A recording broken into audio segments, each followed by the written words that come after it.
এখন আমরা history chapter 5 topic 3 discuss করব, সেটা হচ্ছে ইন্ডাস্ট্রিয়ালাইজেশন ইন কলোনিজ। এখন এটার মধ্যে একটা পার্ট হচ্ছে the edge of Indian textile. Till machines were not set in India, India were dominating international market.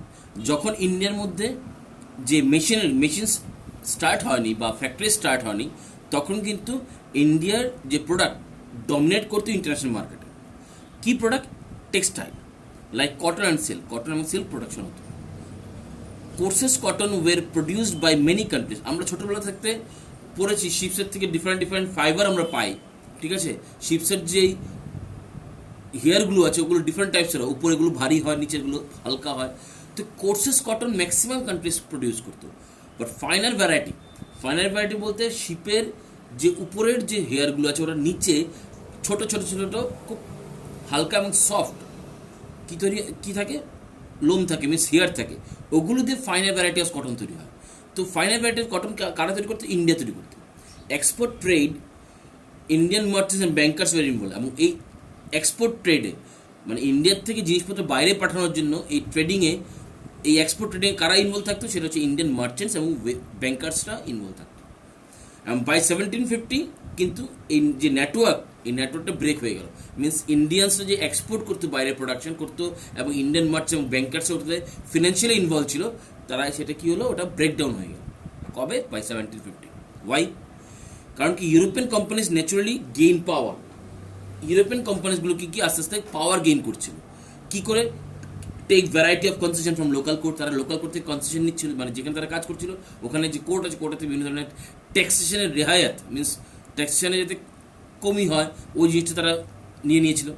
Second, monopoly right to trade, এবং তারা মনোপলি রাইট পেয়ে গেছিলো ট্রেড করার। দিস রেজাল্টেড, এবং এই যখন মনোপলি রাইট পেলো ইউরোপিয়ান কান্ট্রিজগুলো, তখন কোম্পানিজগুলো, তখন কী হলো? Decline of old port Surat and Hooghly were local markets operated. Local markets means এই যে ইন্ডিয়ান মার্চেন্টস এবং ব্যাংকার্সরা যে এক্সপোর্ট ট্রেডিং করতো, ওই ট্রেডিংটা কোন দুইটা পোর্টে সাহায্য করতো? সুরাট এবং হুগলি। কিন্তু যখনই ইউরোপিয়ান কোম্পানিজগুলো তাদের হাতে মনোপলি রাইট পেয়ে গেল, তখন এই পোর্টগুলো ডিক্লাইন হয়ে গেল। এখন ইন্ডিয়ান যে কটন টেক্সটাইল, যেটা নাকি 1740-তে 16 মিলিয়ন অব্দি তারা এক্সপোর্ট করতো, সেটা 3 মিলিয়নে নেমে গেল। কেন? Because of European companies. এখন ইউরোপিয়ান কোম্পানিগুলো নতুন পোর্টস ইন্ট্রোডিউস করলো, সেটা কি? বোম্বে এবং Calcutta. This shift from old port to new port is an indicator of colonial power. আর এই যে পুরনো পোর্ট থেকে এটা নতুন পোর্টে কনভার্ট হয়ে গেল, মিনস আগে যেখানে কাজ হতো ওখান থেকে আবার এখন নতুন জায়গাতে কাজ করা শুরু হলো, বোম্বে এবং ক্যালকাটাতে। এটার থেকে আমরা ইন্ডিকেশন পাওয়া শুরু করলাম যে ইন্ডিয়া কলোনিয়াল পাওয়ারদের আন্ডারে চলে যাচ্ছে। These ports were controlled by European powers and goods were carried by European ships. আর এই যে পোর্টগুলোতে বোম্বে এবং ক্যালকাটা, ওই পোর্টগুলোর মধ্যে পোর্টগুলো কন্ট্রোল করতে কারা? ইউরোপিয়ান ট্রেডার্সরা কন্ট্রোল করতো, ইউরোপিয়ান পাওয়ার কন্ট্রোল করতো। এবং জিনিসপত্র বা যেই কটন টেক্সটাইল আছে ওটা বাইরে এক্সপোর্ট করবে, সেটাও ইউরোপিয়ান শিপস দিয়েই করা হতো। মানে ইন্ডিয়ার সঙ্গে কোনো কানেকশন নেই। How this changes effect the life of the weavers. আর এই যে চেঞ্জেস, ইন্ডিয়া থেকে ইউরোপিয়ান কোম্পানিজগুলোর আন্ডারে চলে যাওয়া বিজনেসটা, তো সেতে ওয়েভার্সদের কী হলো লাইফে, ওয়েভার্সদের সঙ্গে কী এফেক্ট হলো লাইফে? In 1760s East India company comes into power. 1760-তে ইস্ট ইন্ডিয়া কোম্পানি পাওয়ারে আসলো, but they did not able to decline the textile export from India. এখন তার পাওয়ার তো এসছে, কিন্তু তারা কিন্তু ইন্ডিয়ার যে এক্সপোর্ট, টেক্সটাইল এক্সপোর্ট, ওটা কিন্তু থামাতে পারেনি। এখন দেখো ইন্ডিয়ান এক্সপোর্ট যেটা আছে কটন টেক্সটাইল, ওটা হয়তো বা ইন্ডিয়ান ওয়েভার্সে করছে না বা ইন্ডিয়ান মার্চেন্টসটা করছে না, কিন্তু ইউরোপিয়ান কান্ট্রিজটা করছে, ইউরোপিয়ান কোম্পানিজ তো করছে। কিন্তু তো সে এখানে এটাই বলেছে যে ইস্ট ইন্ডিয়া কোম্পানি 1760 ইন্ডিয়াতে তাদের নিজেরা পাওয়ারে আসা সত্ত্বেও কিন্তু তারা ওই ইন্ডিয়ান এক্সপোর্ট অফ কটন টেক্সটাইলটাকে কিন্তু তারা বন্ধ করতে পারেনি বা ডিক্লাইন করতে পারেনি। Why? British cotton industries has not yet expanded, so India's fine textile was in great demand in Europe. British cotton যে ইন্ডাস্ট্রি যেটা আছে, তো ওগুলো তখন সেট আপ হয়নি, তো সেই ক্ষেত্রে ইউরোপের মধ্যে ইন্ডিয়ান টেক্সটাইলের ডিমান্ড তখন প্রচুর ছিল। আর next, in 1760-1770 East India company had found it difficult to ensure a regular supply of goods for export. আর একটা, তারা পাওয়ারেতে চলে এসছে, কিন্তু তারা এই যে ইন্ডিয়ান ওয়েভার্সদের থেকে তারা ডিফারেন্ট যে কটন টেক্সটাইল কিনে ওগুলো এক্সপোর্ট করবে, ওটা তারা করতে পারছিল না। কেন? Because supply of goods ensure করতে পারছে না, যে গুডসগুলো ইন্ডিয়ান ওয়েভার্স বানাচ্ছে সেটা তাদের কাছে তারা পাচ্ছে না। কেন পাচ্ছে না? Because there was a huge competition of Indian woven cloths, French, Portuguese, Dutch as well as local products. কারণ ইন্ডিয়ান যে ওয়েভার্সের যেই জিনিসগুলো বানাচ্ছিল, ওভেন ক্লথস যে ক্লথগুলো বানাচ্ছিল, এগুলো খুব বেশি কম্পিটিশন চলছিল ফ্রেঞ্চ, ডাচ, পর্তুগিজের মধ্যে এবং লোকাল ট্রেডার্সদের মধ্যে। মানে কে এটা নেবে, নিয়ে এসে এক্সপোর্ট করতে পারবে, যে নাকি ওগুলোকে ইন্ডিয়ান ওয়েভার্সদের থেকে কিনতে পারবে, যে এক্সপোর্ট করে তারই তো প্রফিট হবে। সেক্ষেত্রে একটা বিশাল কম্পিটিশন ছিল এবং ওই কম্পিটিশনের মধ্যে ব্রিটিশ নিজেদেরকে কোনোভাবেই ইনভলভ করতে পারছিল না। তো যার কারণে কি হলো, ওয়েভার্স এবং সাপ্লাই মার্চেন্টসরা বার্গেন করতে পারত। বার্গেন মিনস দামাদামি করা, and selling to the best buyer. এখন যেহেতু কম্পিটিশন আছে সেক্ষেত্রে তারা বার্গেন করতে পারে, বেস্ট যে বায়ার তাকে সে বিক্রি করতে পারে। যে কম্পিটিশন নেই, তুমি বাজারে গিয়েছিলে 5 কেজি পটল নিয়ে বসে আছো, দেখো সবার কাছে পটল আছে, তখন তোমার কাছে তখন কি বাজারে কার পটল বেশি বিক্রি হবে? যার পটলটা সস্তা তার পটল বিক্রি হবে। কিন্তু যখন কম্পিটিশন মিনস বাজারে তুমি একজন কি দুইজন শুধু পটল বিক্রি করে, সেক্ষেত্রে কি একটা বিশাল বড় কম্পিটিশন তৈরি হয়ে যাবে এবং সেই কম্পিটিশনের ক্ষেত্রে কিন্তু তোমার প্রাইস বাড়বে। যেখানে কম্পিটিশন আছে সেখানে প্রাইস বাড়বেই। তো সেই ক্ষেত্রে ওয়েভার্সরা যেহেতু একটা বিশাল বড় কম্পিটিশন চলছিল ফ্রেঞ্চদের মধ্যে, ডাচদের মধ্যে, পর্তুগিজদের মধ্যে for collecting the Indian oven clothes, সেক্ষেত্রে কী হলো, তারা ইজিলি বার্গেন করতে পারতো এবং যে নাকি বেশি দাম দিত তাকে বিক্রি করতে পারতো। When East India company establish political power, যখন East India company political power establish করলো, মিনস ইন্ডিয়ার মধ্যে তারা নিজেদের যে পলিটিক্যাল পাওয়ার এনশিওর করলো, they got the monopoly right to trade, তখন তারা মনোপলি ট্রেড করার রাইট পেয়ে গেল। এবং যখন তারা এই মনোপলি রাইট পেলো বিজনেস করার জন্য, তখন তারা কী করলো, ডেভেলপ সিস্টেম ম্যানেজমেন্ট, একটা ম্যানেজমেন্ট সিস্টেম তারা চালু করলো। কারণ তারা এতদিন তারা দেখে এসছে কী কী প্রবলেম তারা ফেস করেছে এক্সপোর্ট করার সময়, বিজনেস ক্ষেত্রে কী কী প্রবলেম ফেস করেছে, ওই প্রবলেমগুলো তাদের সরাতে হবে। ওই প্রবলেমগুলো সরালেই কিন্তু ইস্ট ইন্ডিয়া কোম্পানি বিজনেস করতে পারবে। তো তারা কী করলো, একটা সিস্টেম ম্যানেজমেন্ট ডেভেলপ করলো, যেটার মধ্যে তারা কী করলো, এলিমিনেট কম্পিটিশন, যে কম্পিটিশনটা চলছিল সেটাকে এলিমিনেট করতে হবে। সেকেন্ড, কন্ট্রোল কস্ট কন্ট্রোল করতে হবে, যে কেউ যেই দাম বলবে সেই দামে বিক্রি করতে পারবে না। থার্ড, এনশিওর রেগুলার সাপ্লাই, এবং রেগুলার সাপ্লাই যাতে পায়, এবং regular supply of cotton and silk যখন তারা পাবে তখন রেগুলার তারা কটন এক্সপোর্ট করতে পারবে।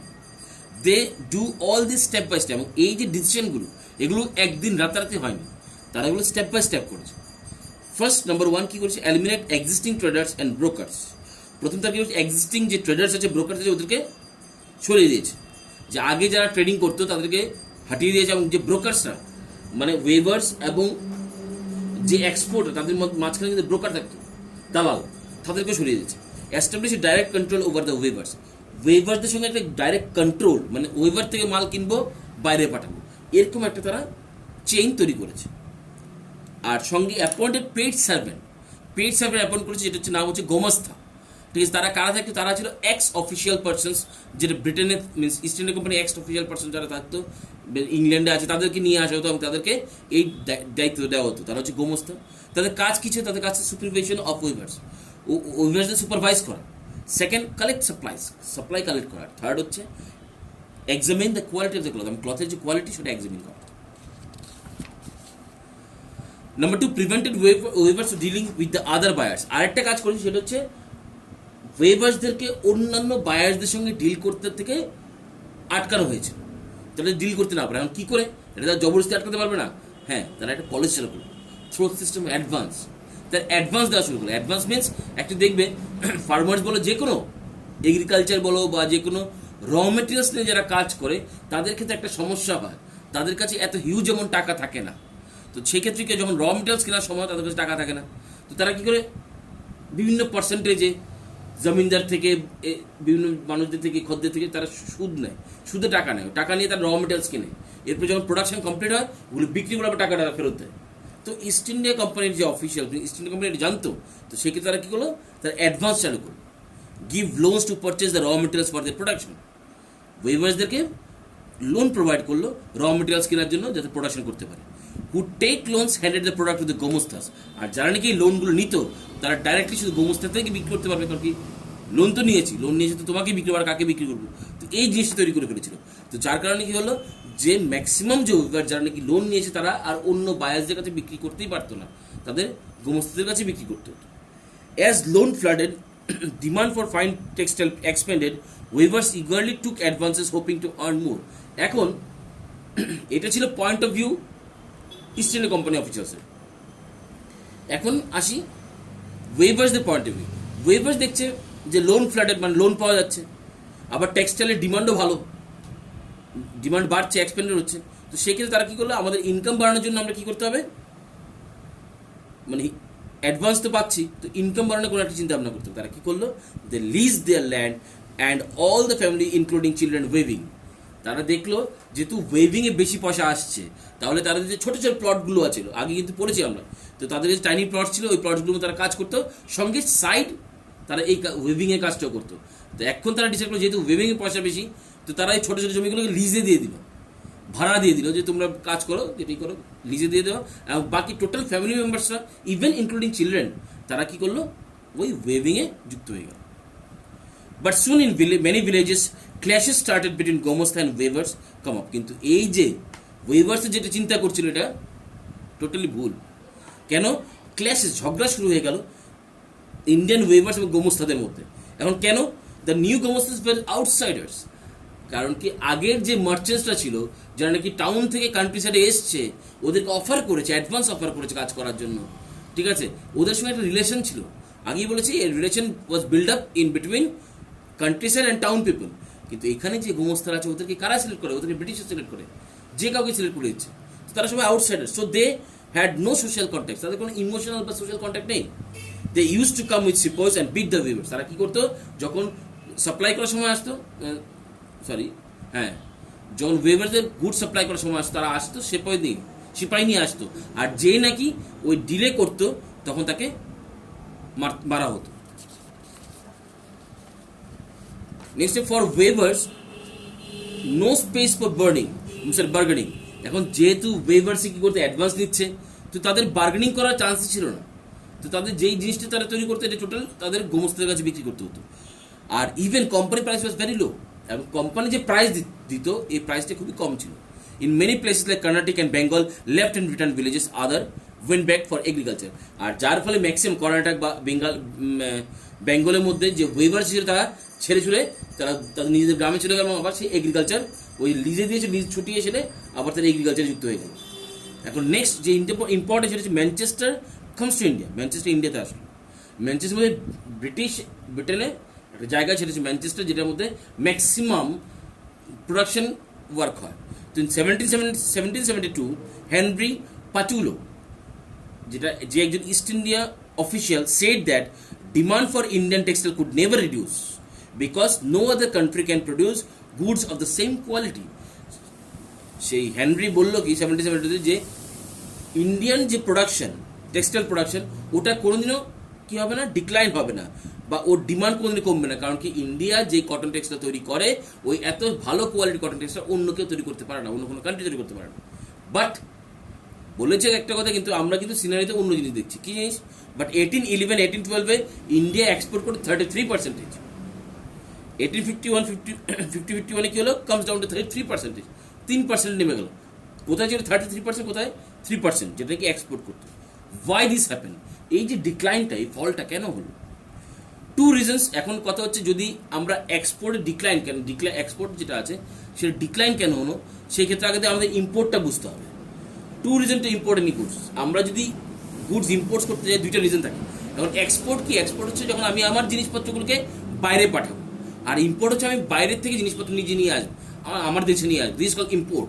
আর যখন দেশ থেকে জিনিসপত্র বাইরে পাঠাই, সেটা হচ্ছে এক্সপোর্ট। এখন আমরা ইম্পোর্ট করি দুইটা কারণে।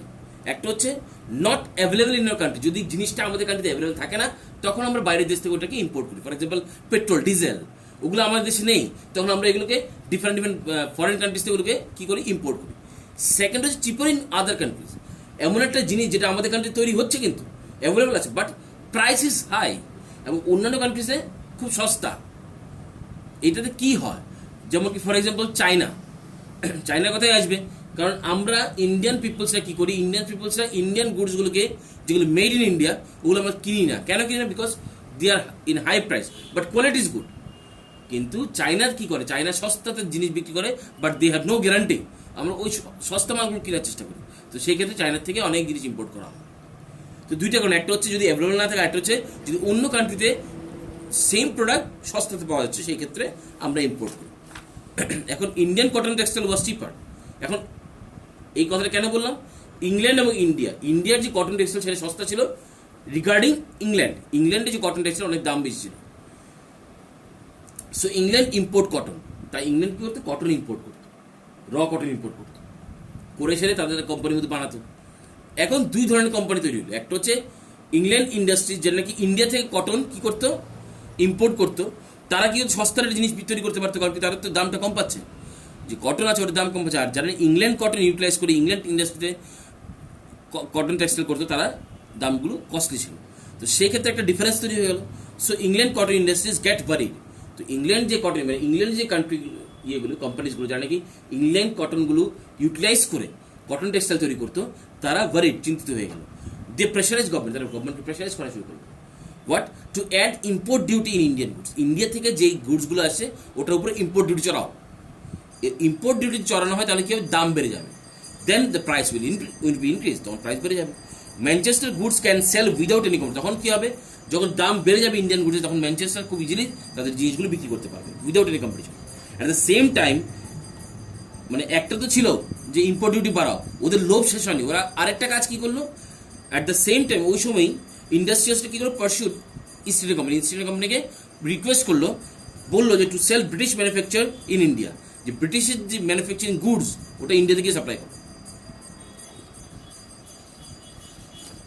এখন ইস্ট ইন্ডিয়া কোম্পানি সেই কথা মতো তারা এরকম ইম্পোর্টিং চালু করলো, মানে ব্রিটেন থেকে কটন টেক্সটাইল ইন্ডিয়াতে নিয়ে আসলো, এবং সেটাকে 1850 যেটা 31% ছিল, 1870 ওটা 50% গিয়ে দাঁড়ালো। মানে 50% কটন টেক্সটাইল ইম্পোর্ট হতো ব্রিটেন থেকে, ম্যানচেস্টার থেকে। Cotton universe in India face two problems. এবং যখন ম্যানচেস্টার থেকে কাপড় আসা শুরু হলো, কটন টেক্সটাইল আসা শুরু হলো, তখন এখানে আমাদের ইন্ডিয়ান যে ওয়েভার্স আছে তার দুইটা প্রবলেম ফেস করলো। এক্সপোর্ট মার্কেট কলাপসড, কারণ জিনিসপত্র যাচ্ছেই না। কারণ কি, যখন ইম্পোর্ট ডিউটি লাগা শুরু হয়েছে তখন ইন্ডিয়া থেকে আর কটন টেক্সটাইল যাচ্ছে না বাইরে। সেকেন্ড হচ্ছে, দ্যাট মিনস এক্সপোর্ট মার্কেট পুরোপুরি collapsed. Second, Indian market flooded with Manchester goods which were machine made and cheap. আর ব্রিটেন যখন ওই ইম্পোর্ট করা শুরু হলো কি ম্যানচেস্টার গুডস, ওটা মেশিন মেড এবং সস্তা, এর ফলে কি হলো, ইন্ডিয়াতে যা বিক্রি করতে পারতো সেটাও বন্ধ হয়ে গেলো। এক তো বাইরে যে বিক্রি করতে বন্ধ, সেকেন্ড ইন্ডিয়াতে যারা যেই প্রোডাকশনগুলো করতো ওটাও বন্ধ হয়ে গেল। So Indian weavers could not compete with them, তাই ইন্ডিয়ান ওয়েভার্সরা কোনোভাবেই কম্পিটিশন করতে পারছে না। By 1860 weavers face new problem. এক তো এই দুইটা প্রবলেম চলছিলই, 1860 তারা আরেকটা প্রবলেম ফেস করলো। প্রবলেমটা কি, ব্রিটেন যে ম্যানুফ্যাকচারিং কোম্পানিজগুলো আছে, ওরা ইন্ডিয়া থেকে এবং আমেরিকা থেকে কি র মেটেরিয়ালস কালেক্ট করে, মিনস ইম্পোর্ট করে। ইন্ডিয়া এবং আমেরিকা থেকে র মেটেরিয়ালস ইম্পোর্ট করে। এখন America civil war broke out, মানে সিভিল যুদ্ধ শুরু হয়ে গেল। So cotton textile was cut off from them. তাই কটন টেক্সটাইল কি হলো, আমেরিকা বলো আমরা কটন এখন দিতে পারবো না, কারণ আমরা এখন নিজের ব্যস্ত আছি। ব্রিটেন টার্ন টু ইন্ডিয়া, তখন ব্রিটেন কি করবে, আর তো কোনো রাস্তা নেই, তো ব্রিটেন আবার কি ইন্ডিয়ার কাছেই গেল। র কটন এক্সপোর্ট ফ্রম ইন্ডিয়া, তখন র কটন আমার ইন্ডিয়াতে এক্সপোর্ট হওয়া শুরু হলো, আর ইনক্রিজ ড্রামাটিক্যালি। আর এখন তো একটা হচ্ছে ইন্ডিয়াতে নিত, এখন টোটালি পুরোপুরি ইন্ডিয়ার উপর ডিপেন্ডেন্ট, তাহলে র কটন কি হলো, ড্রামাটিক্যালি এক্সপেন্ড হয়ে গেল। তো huge raw cotton shortage for Indian weavers. আর যখন পুরোপুরি কটন র কটনটা ব্রিটেনে চলে যাচ্ছিল, তাহলে ইন্ডিয়ান ওয়েভার্সদের জন্য র কটন শর্টেজ পড়ে যাচ্ছিল, তারা দাম দিয়ে কিনতে হতো বা তার পেতই না। By the end of the 19th century factories began production in India. 19th century কি হলো, ব্রিটিশ কোম্পানি ইন্ডিয়ার মধ্যেই ফ্যাক্টরি সেট আপ করে ফেললো, আর Indian market flooded with machine goods. আর তখন ইন্ডিয়ান মার্কেট পুরোপুরি ফ্লাডেড হয়ে গেল মেশিন গুডসে। আর ইন্ডিয়ান ওয়েভার্স যারা আছে তার এন্ড অফ দেয়ার প্রোডাকশন, তারা তার প্রোডাকশন বন্ধ করে দিল। এটা ছিল আমাদের চ্যাপ্টার টপিক 3, ঠিক আছে, একসঙ্গে এক্সপ্লেন করে দিলাম। নেক্সট টপিক 4 নেক্সট ভিডিওতে পড়ব।